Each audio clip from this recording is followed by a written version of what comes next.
Hey, everybody. Thank you so much for tuning in to today's episode. It is always awesome to have you here joining us. And if you're listening to the show for the first time, welcome.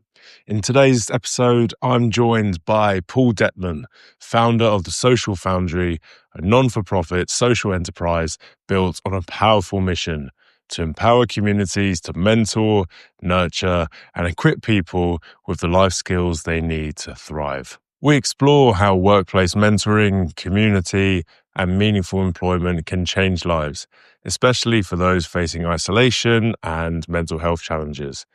Paul shares the inspiring, messy, and deeply human story behind building something from scratch, including losing money in the early days, wrestling with self-doubt, and making hard decisions without a clear map. You'll hear how growing up on a farm shaped Paul's ability to be decisive, why wrong decisions are better than standing still, and how reframing failure can open the door to purpose. We talk about the dark times as well, his mental health struggles, and what helped him find light again. Movement, prayer, support, and leaning into a faith that grounds him.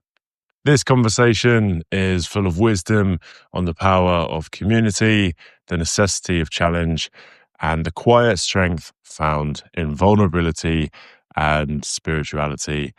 When I met Paul in Kyneton, Australia, I had no podcast equipment. There wasn't any podcast studio, none of that. So I'm super, super pleased we managed to make this happen, especially on an old iPhone 11. So much to learn from Paul's story. I would love to hear what you guys thought about this one. If you could kindly like, subscribe, and leave a review, I'd really appreciate it. It means that we can reach more men who are navigating their journey. Thank you so much. I'm Harrison, and this is the Growth Voyage podcast. Enjoy.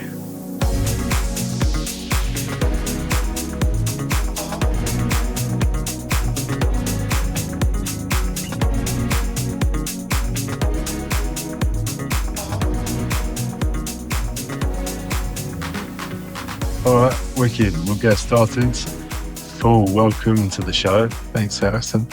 Yeah, most welcome. And yeah, I think a good place to start would be naturally, what is the Social Foundry? Yeah, right. Social Foundry is it's a social enterprise based in Kyneton, Central Victoria, and like it's morphed and changed. It's been a few different things. It was born out of a conversation between me and a mate of mine, Simon, who you probably should interview as well at some point. He's a great guy. He's local.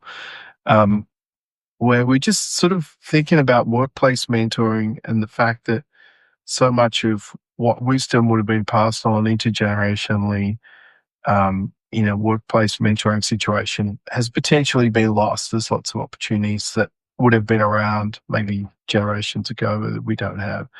Wouldn't it be good to be able to recapture that somehow? And there was just a conversation, and then it wasn't long after that, about 3 or 4 weeks after that, I met a guy who sort of epitomized what workplace mentoring could do. You know, this guy needs to be in a workplace. He needs to be working alongside people. He needs to be rubbing shoulders with older, wiser guys, because he's at that formative part of his life where it's sort of go one way or the other or whatever. So we're like, this has sort of happened. Do you reckon we can turn this idea into something? So Social Foundry was born at that time.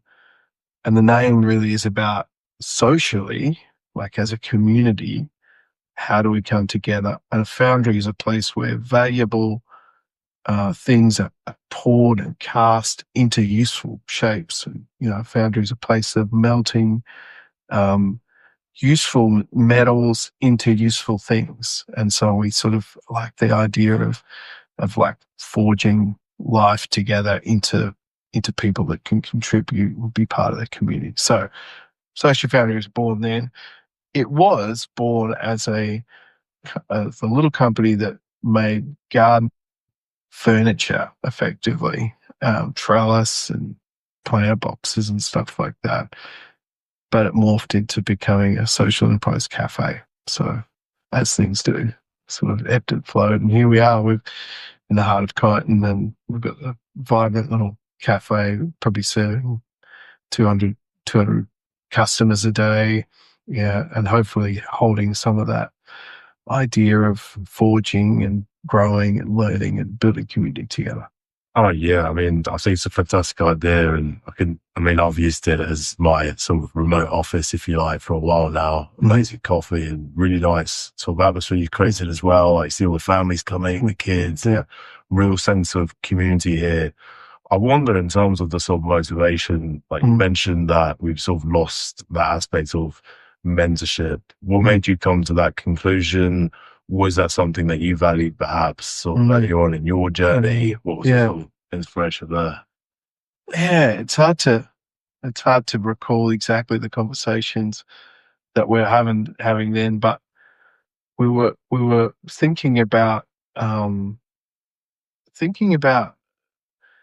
guess the loneliness crisis for one, the sort of mental health, people on the edge of potential challenges around mental health, anxiety being so sort of pervasive in society, and depression being so pervasive. And I've traveled a bit in the developing world, and in Africa, you've got material poverty, but you've got this real lack of social poverty. People still feel really connected, and mental health issues are still a problem, but they're not near as pervasive a problem as they are here. And so we're just thinking about that, and where does the where does the where does the mentoring come from, and where's that opportunity for people to walk alongside and learn together? That's where we sort of were coming from, and both of us have like a faith background, and so that's sort of in it as well. It's like, how do we recover some of the goodness of what community journeying together looks like?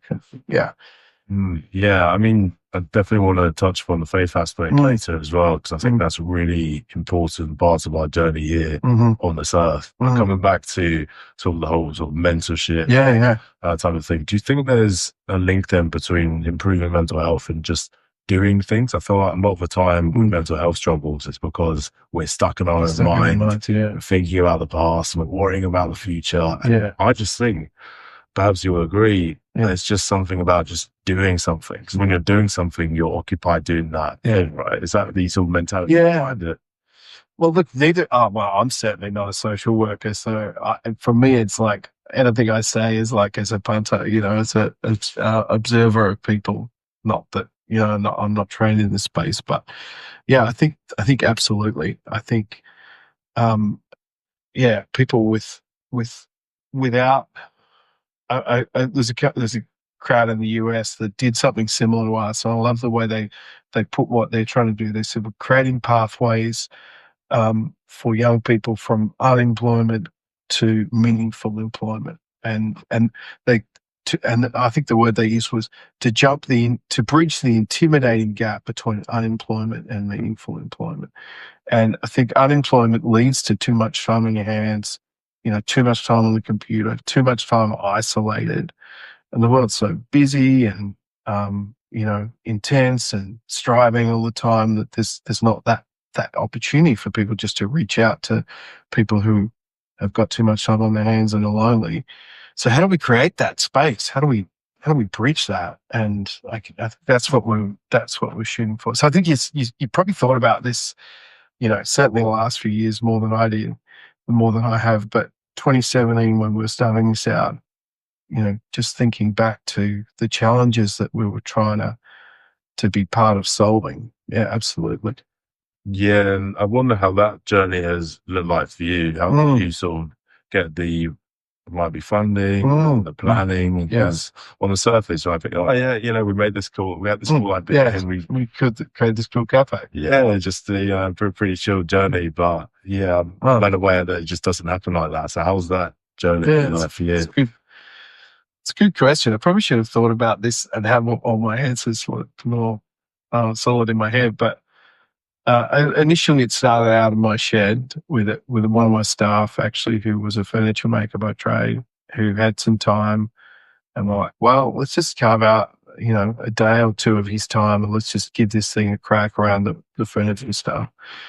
And we had this one guy who was the perfect candidate, who came on board, and we employed him, and we started doing this thing, and it felt at the time like, well, we're committing one of our staff's wages for a little bit of time, and let's give this a shot. Probably tried that for like, I don't know, 6 or 12 months, and distributed this stuff through a bunch of nurseries and had these sort of distribution channels that, to be honest, they sold some, but it wasn't ever enough to pay the bills. And then we're in the center of town at the traffic light in the middle of Kyneton. And looking back, now it's like, oh, the journey was obvious. But at the time it was like, we just like, well, I wonder if we could get the use of that, what used to be a used car yard. I wonder if we get the use of that space. Like, I wonder if the guy who's obviously no one there, it's vacant, I wonder if he'd let us have it for like 6 months just to show off our garden furniture stuff. That's how it started. And he's like, well, I'll give you a reduced rent for 6 months, and then it'll be full rent. And we're like, oh, I wonder if we can make that work. And then we kicked it around. We're like, wow, if we're going to have the space here, maybe we can open a cafe, And then Sue Lee, who you would have met, she's part of the team here. She was working in another social enterprise cafe in Melbourne, and reached out to her and said, we're thinking about this thing, would you come on a journey with us? And, we're still going to do this furniture, garden furniture, but we're going to have a little cafe where we just sell toasted sandwiches and coffee. What do you think if you can come on that journey with us? She thought about it for a couple of months, actually, and then she said, all right, I'll join you. I'll come to Kyneton and we'll create this thing together. This is like in April 2017, I think. So we're like, okay, well, let's do it. So we signed up a lease with this place, and we thought we'll spend 50 grand renovating it, and then it'll be profitable and we'll be away. So we started renovating it. It took longer. It took a lot more time, a lot more money. I think we spent like 150 grand or nearly 200 grand. And we're like, oh, this is not good. We're going to have to buy this place. Otherwise we're going to have sunk 200 grand into somebody else's asset. So we reached out to the landlord and was like, any chance you're interested in selling? And he said he was. So we agreed to buy the place. And this is me as an individual saying, yeah, right, we'll buy it. And then we bought it, and then we're like, well, we've got to make this work now. We just bought the place. So it was sort of like thrown in the deep end by circumstances then. There wasn't any like, oh, well, if it doesn't work after 6 months, we'll bail out and we won't renew the lease we're in. And then so she came on, and we opened a cafe in March 2018. And then we, unfortunately, and probably very, obviously lost money for like the first 12 months, and it was costing us like 8 or 10 grand a month to keep the thing open as we tried to work it out. So it took us through like into mid, say, 2019. And we had some months where we broke even, and we had some months where we lost money, and we had some months where we made a small profit. And we're bringing participants in our mentoring program in. So we had sort of 12 per cohort initially, and we're sort of going through the journey with these young people who are doing exactly that, trying to bridge the intimidating gap between unemployment and meaningful employment through hospitality. And then COVID hit, in early 2020. So we're like not even 2 years into the journey and try and make the whole thing work. And then we're sort of shut down for, a long time, 2 years. Was it 2 years? It was about 2 years, wasn't it? It all runs in a blur, on and off. But I think Melbourne had the biggest lockdown in the world, and we weren't too far behind. It really wasn't until a couple of years later, like mid-2022, that we started to not have any more lockdowns. So if I look back, we're going to employ this one guy and we're going to make some garden furniture we own a cafe. It's like they were all incremental decisions that sort of happened by themselves almost. But hey, it's a beautiful, beautiful space we're in now. It seems to be running okay, and yeah, got a beautiful team. And it's all Make it work. obviously, well, it's all obviously worked out in Yeah. the end, right? But I mean, what a sequence of I know, events. yeah. I mean, there's so many lessons there. I mean, the first one is just, I've seen it's awesome that this has all kind of come about spontaneously. Almost, yeah. I also love how you've kind of just burn the boats type of thing. We've talked about it on the podcast before, Yeah. but Yeah. when you buy something, it's like, okay, there's no going back. There's no going back. Yeah, it's worth it. We're stuck, yeah. And there's a freedom in that almost, because like we're on to the other shore now. We're not going back, and it's like you just have a different headspace then. It's like we've got to make this work. We've just got to make this work. Yeah. So where does that mindset come from then? I'm interested to hear, like, is this just like blind faith? We honestly touched the point of your sort of Faith journey. faith, and does it come from that? Is it a sense of, right, I know that I'm doing good, I know that I'm protected, or what are there some sort of mindset characteristics that give me the sort of belief that, okay, we can pull this off? Well, man, that's a good question that I wish I had really got a lot of time to think through. But just shooting from the hip, I think there's a few things. One is I think the faith thing does come into it, because I think Solomon would say the same, that we feel there's a greater good and a greater force for good in the world that that we can align with, and we can be part of, and so you're not too worried about. I feel like I feel like there's somebody looking out for us in that sense, and God would be in that whole journey. So that gives you a freedom to go, well, yeah, let's give it a go. The second thing, and then the other things are probably minor compared to that, but growing up on a farm, I feel like growing up on a farm, you're always faced with like, oh, what do I do with this problem? And you're the only one there to solve it. So you're like, okay, well, I'll do this, rather than I'll bring the boss and see what the policy is. Farmers and farm kids, and I guess I was growing up as a farm kid, you're sort of forced to make a lot of decisions that try to solve your problems for you. This is part of the nature of, rural living. Yeah. Well, that I find super interesting, because I know decision making is a big one, and I know a lot of guys I work with, they sort of struggle to trust their own decisions, and myself as well for a long time. It's always sort of looking for the approval of other people, and I think perhaps that's sort of a big factor in your decision, sort of having that self belief, is because you had no option but to sort of trust your own judgment when you were younger, right? Yeah, it's true, and I wouldn't say I trusted my judgment. It's just like I now have to make a decision, because not making a decision is a decision, and that will probably end up worse. Like, even if we make the wrong decision, even if we calculate the possible decisions and we choose one that's not the best decision, it'll be better than not doing something. And so, yeah, we threw ourselves into that. I guess I think the third thing, and then give this as like, the overarching sort of, I think God might be in this thing, and so we can trust that. I think we're comfortable to do something. But I think that the third thing, and this is like for a guy particularly, this is a hard one to learn, and it's been hard for me to learn. And the hardest times of my life are learning this thing, is what happens if it all fails? Am I a failure? And learning to disaggregate that this was a thing worth doing that I should have done, and it still failed, and that makes it still worth doing. That's hard to learn, but I think we probably took that attitude to this. Like, this is a really good idea. If we try and fail, that was still worth doing. And so, yeah, I feel like there was a bit of that in there as well. Where some other things, it's like, if we try and fail, well, it probably wasn't worth doing, but this was worth giving a crack.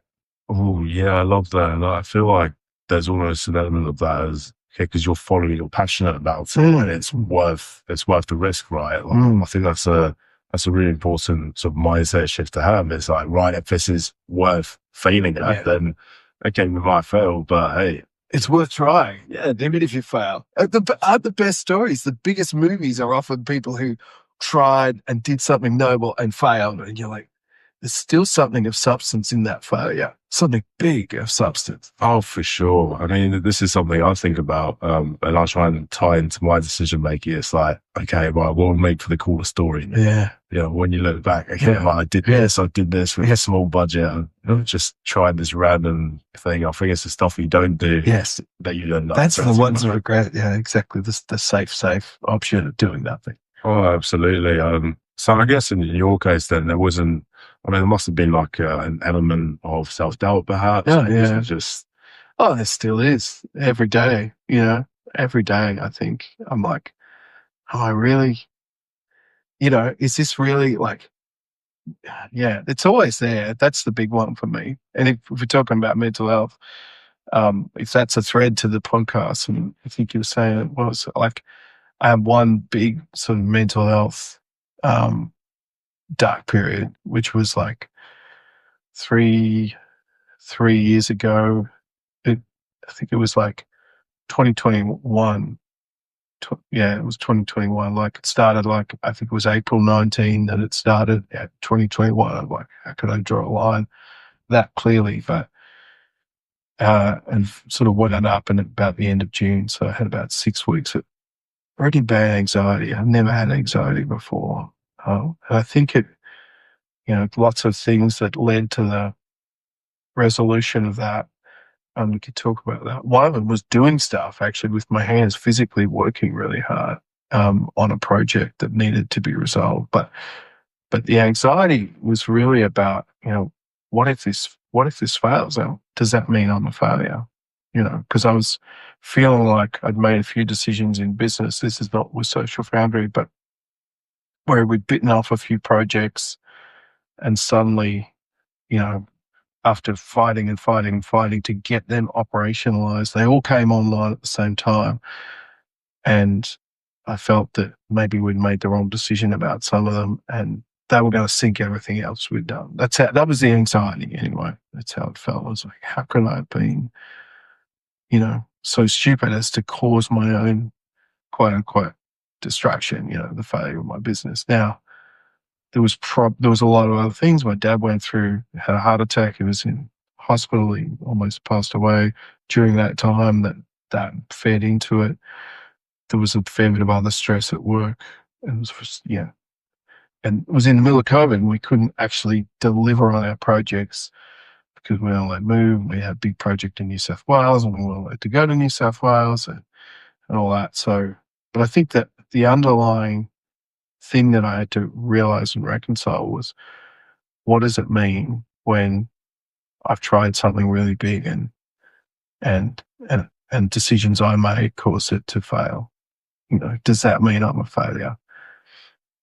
And I think for guys, and maybe it's just guys of one personality type, like that feels like the thing I would be most scared of in my whole life, I think.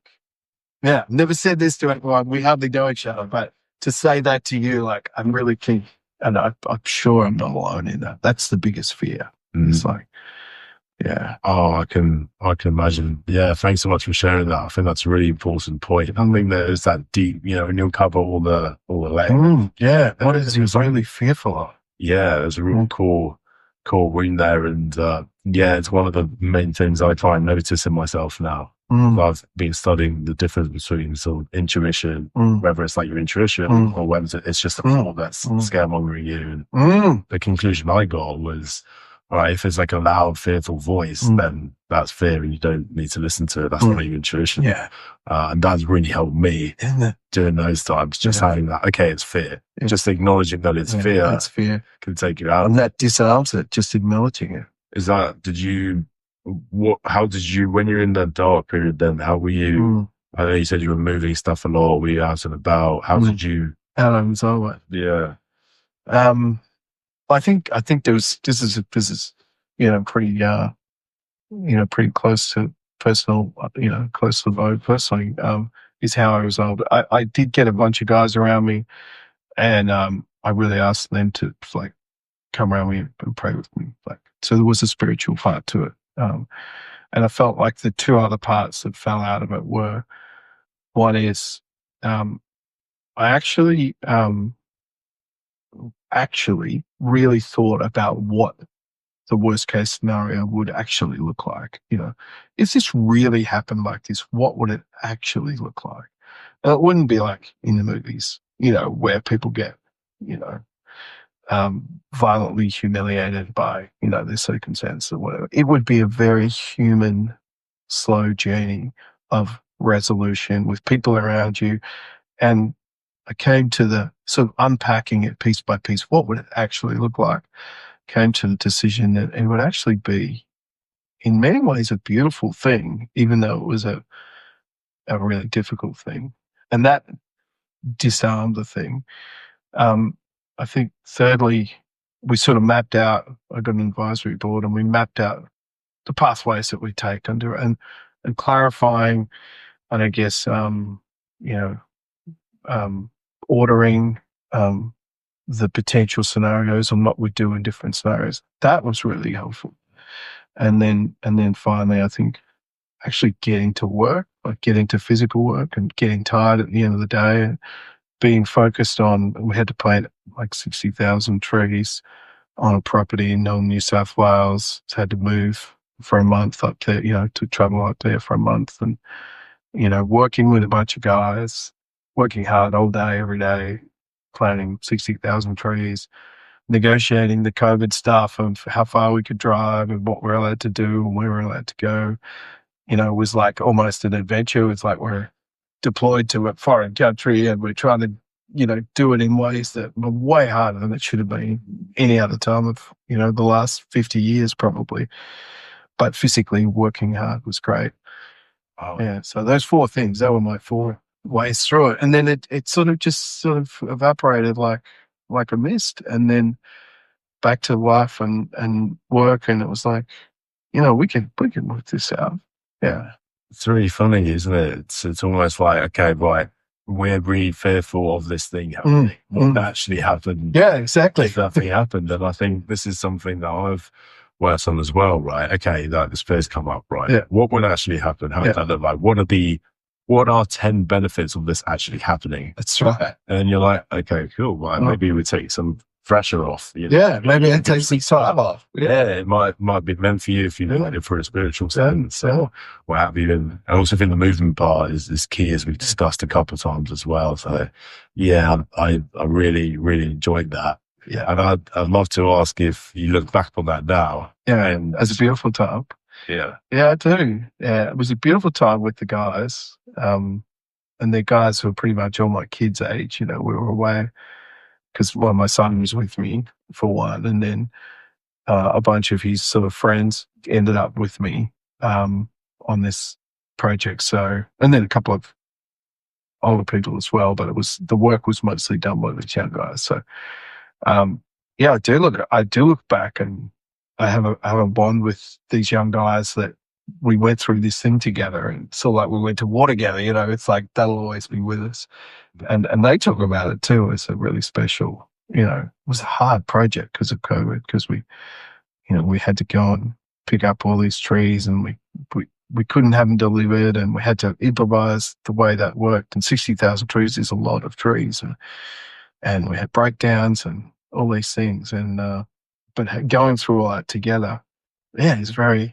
some of the best stories around that big project. Well, I can imagine, but then even like when you're in your deepest, darkest time, you've got this support network. Yeah. That's super important, because I think a lot of guys in particular, they think they've got a bottle of life. Like, you have to be stoic and you shouldn't show your emotions. But actually, the most important thing I think is that men learn to be vulnerable in front of other men, and they just ask for support. It's like, if you have all these guys around you, I've seen it with like my old man's mate as well. Yeah. He killed himself back in 2012, and they're all like, well, why didn't he say anything? He didn't tell any of his closest mates. And it's I think that's just a huge part of like your story as well, is just surrounding yourself with guys and having that support network.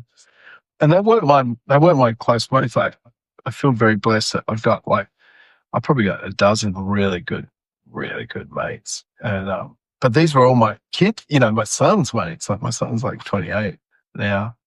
I'm 51. So these kids are like 20, 25 years. But all the same, like throw a bunch of guys together under pressure, they form something of a meaningful way of supporting each other. It was beautiful. It was really nice. It's like the tribe. Yeah, exactly.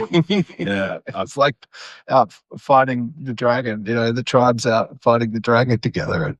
Oh yeah. But also it's these sort of character traits that you can only really develop from lived experience, right? Yeah. So you've gone through there, you've gone through these challenging times, these like times where you're just questioning everything, and you've been through that, you've lived through that, and now you're at a place where, all of it. Well, yeah. Well, I mean, like you're saying, like you're still sort of on the journey, right? But always on the journey. Absolutely, but at the same time, it's like you've created this space now, which, as you were saying, you've got so many people coming through the door, making positive change to the world. And the only way you've been able to do that is by going through the challenging times. I think that's an important message, right? It's like if you want to sort of achieve your goals or dreams, I think you are naturally going to go through challenging times. Right? Oh, absolutely. One of my favorite authors, I think it was in the opening of one of his books, where he says, imagine you went to the movies and you watched a movie of a guy who lived a really easy life and then went and bought a Volvo and then drove it home while he checked the windscreen wipers and the indicators and listened to the stereo. It's like, you wouldn't think that was a very good movie because it would be a terrible movie. And if it makes a terrible movie, it makes a terrible life too. Like we need to be challenged, and we need to do things that we don't think we can do. And we don't want to do those things. Like I didn't want to go through that, but aren't they the things that create us? And like I think about my kids, I wouldn't want my kids to get a cushy job, to have a cushy job all their life, to make even money, to buy a beach house and then retire. Like, oh, where's the, I want you to be on the edge of realizing what you can't cope with, so much so that you can reach out to other people and create something meaningful and beautiful and difficult. Yeah, when we're in it, it's like, it's hard, what a paradox that is. The best things are the worst things, and the worst things are the best things. Absolutely. Yeah, it's funny because I always appreciate this. It's like, well, the challenging times are amazing. They're the ones that make you, and then the challenging times happen. I know what this is. It's on a bit. Yes, so much to learn from your story, mate. But I'm just where we go for time. Very over time as well. I'll get 10 minutes. 10 minutes, wicked.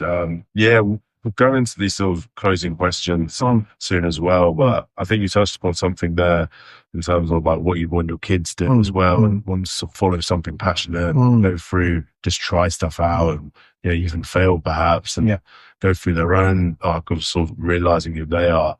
Is that something that was cultivated during your upbringing or childhood? Is that something that has always been your view on the world, or has that been something that's developed over time? Yeah, it's a good question. I mean, the farm life, one thing growing up on a farm too, we talked about the ability to make decisions. And I think, growing up a farm, you break down, you're far away from home, or you come across an injured animal and you're far away from it. And, like, what do I do? I'm going to decide, make the call, tell your dad at the end of the day, oh, this happened and this is how I resolved it. And, he'll either say, oh, we better go and refix it, or, good decision. So you're forced into being that. But I think another thing about farm life is you're in a small business, and because a lot of our weekends were on the farm, doing the farm things, you're sort of like growing up in this small business. And then, the drought happens, or the price of whatever it is you're selling goes through the floor, and then you're sort of sitting with you're in the journey with your parents going, oh, how do we resolve these challenges? So I feel like growing up in that environment probably leads you to feel like, oh, I can take this risk, or I can take that risk, or if the thing goes wrong, it's still like we talked about, still we're trying. I feel like I've been tested to the limit of what I felt I could bear with pain in that, but I think maybe the farm thing helps. And then maybe, I mean, when we talk about the faith thing, I don't know what your journey of faith is, but one thing about growing up in a faith community is you bump into a lot of people who with a lot of interesting stories, and the stereotype of what a faith community could be and what it actually is are often very different. And people who've lived overseas and lived um, on the margins with some of the most poor or marginalized people end up with these incredible stories that they'll share, with the community. And some of the best storytellers I know are people who've lived overseas and, been involved in development work or poverty alleviation work and from a faith motivation. And so you're like, well, that suddenly seems real because I've met a real person who's out there in that sort of, living that sort of life. So I don't know. It feels like you're better off to be out, in the cold breeze and home in the air conditioning. In a way, like that's where life is.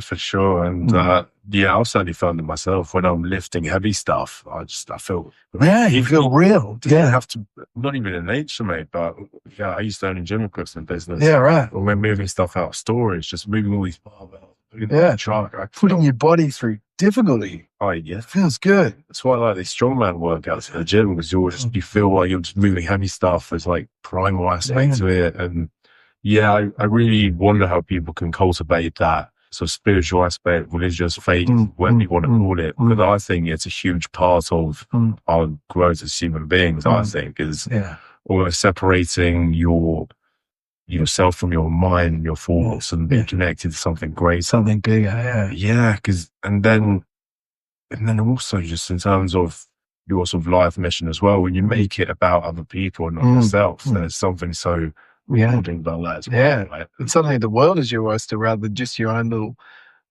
your own little headspace. Like it's suddenly we're connected to everything. Oh yeah. And I can only imagine like during the tough times, just having that believe in something greater would sort of ground you as well. Yeah. It was hard. It didn't make it easy, but it maybe put purpose in it, which makes it bearable. I think, much more bearable. Because I feel for your dad's mate. Like what was he going through? What happened the week before that and the month before that he wasn't sharing? That must have been agony for him. Yeah. And just, I think when you become so attached to your mind and you don't think, right, there's something else out there. Whereas I haven't been in his specific situation or anyone else's, but I do think like, for me, when I go through challenging times, it's okay, like even when I might feel really low or like really challenged, I'm like, okay, but I know there's something greater. I know that this is going to be a point in time where I look back on it and I'll appreciate it. And just having that, even when things are intense, I think gives you a perspective on, it's not you there, it's you looking at that and seeing what's created beyond it too. Well, I see it as people talk about like midlife crisis. I see it as like a midlife awakening. Yeah. I've said that a couple of times. And all of these, if you just see it as, okay, you're shifting, but then you're shifting into a different version of yourself. I think that's a wonderful way to look at things. What great storyteller, mate. Oh, what a pleasure it's been to absolutely have you on. And we've got 3 sort of closing questions. The first 2 are traditional every week, and the third one is asked by one of our Growth Voyage listeners. Okay. Too, which is awesome. First one, a bit more lighthearted than today's conversation, but simply it's a song recommendation. Well, there's a song recommendation would be a song called Dare to Move from about 2009 that by a band called Switchfoot that I like, that apparently when it hit the radio it did really well, but a whole bunch of people quit their jobs because of the sort of call out in this song. And I just think, oh man, I love that idea of dare to move, dare to lift yourself up off the floor, dare to do something beyond yourself. So in the theme of today's conversation, dare to move. It's wicked. I'll certainly be listening to it. Love that. Second one is a book recommendation. A book recommendation. Well, the book that I quoted from before by a guy named Donald Miller is called Searching for God Knows What. think that's the book, that Volvo story, and we're on that theme. But that's a book that that I really love. He also wrote one, A Million Miles in 1,000 Years. It was in one of those books. But Donald Miller's a great author. Yeah, anything that Donald Miller wrote. Wicked. Yeah, and what's the light-hearted one? Well, the third one is asked by one of our listeners. Yeah, It's by a chap called Ash Grossman. Yeah. And he asked, what is your superpower? But then what is the shadow side to that? It's so true, isn't it? That everything you've got that you feel is the best thing about you will have a shadow. That's so true. Man,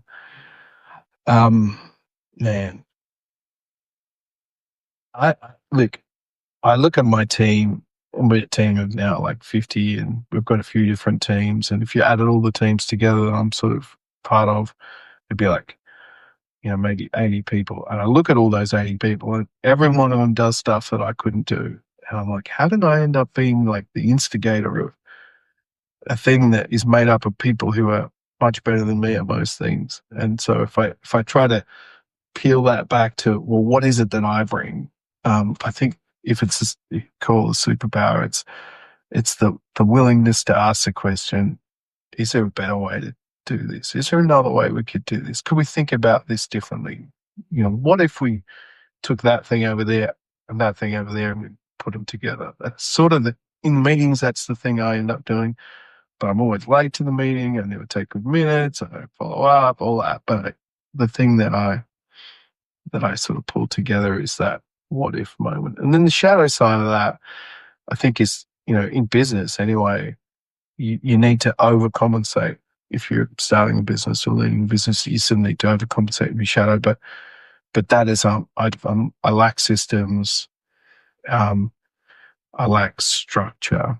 And so having, the next sort of 3-4 closest people to me are really good systems and structure people, sort of compensates for that shadow side. But yeah, I remember my sister traveled with me in like 2002, and she's like, I don't even want to travel with you again. It's like, because the chaos of that sort of, what if we did that and that together?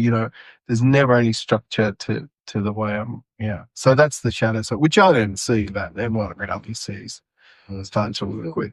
But then, you end up with stuff that's beautiful because you bring your strength with what other people compensate for. So. Yeah. I guess also you have got that, we've touched on that sort of decision making, just making decisions, which can help balance. Yeah. Yeah, that's right. I always feel that it feels safer to have made a less optimal decision than no decision at all. Yeah. And even if we made the wrong decision, we won't have made the worst decision ever. That'll be obvious. We're not going to blow the thing up by making the worst decision. We might make this decision or that decision, or we might choose the less perfect one, but that will be better than not making a decision. And once you've moved on, then the next whole field of vision opens up and you're working with a bunch of new decisions. So it's important to keep moving on. Well, that's it. We talked about movement on this fast. So just keep going. Cool. What a great story. Thank you so much. Thanks, Harrison. Where can people find you? Well, you can find me here in Triton. It's 86 Mollison Street at Social Foundry, but I'm not really on socials, or I haven't really got a thing. Our company is Cassinia, our environmental company, Cassinia, CASSINIA.com. There's, the stuff about what we're up to, and socialfoundry.org.au is our non-profit. Yeah. Wicked. But I haven't really. Yeah, maybe I will. Maybe I'll start a podcast. Oh, yeah. I think I've so many stories to tell. Yeah. Thanks so much. Appreciate it. Cheers.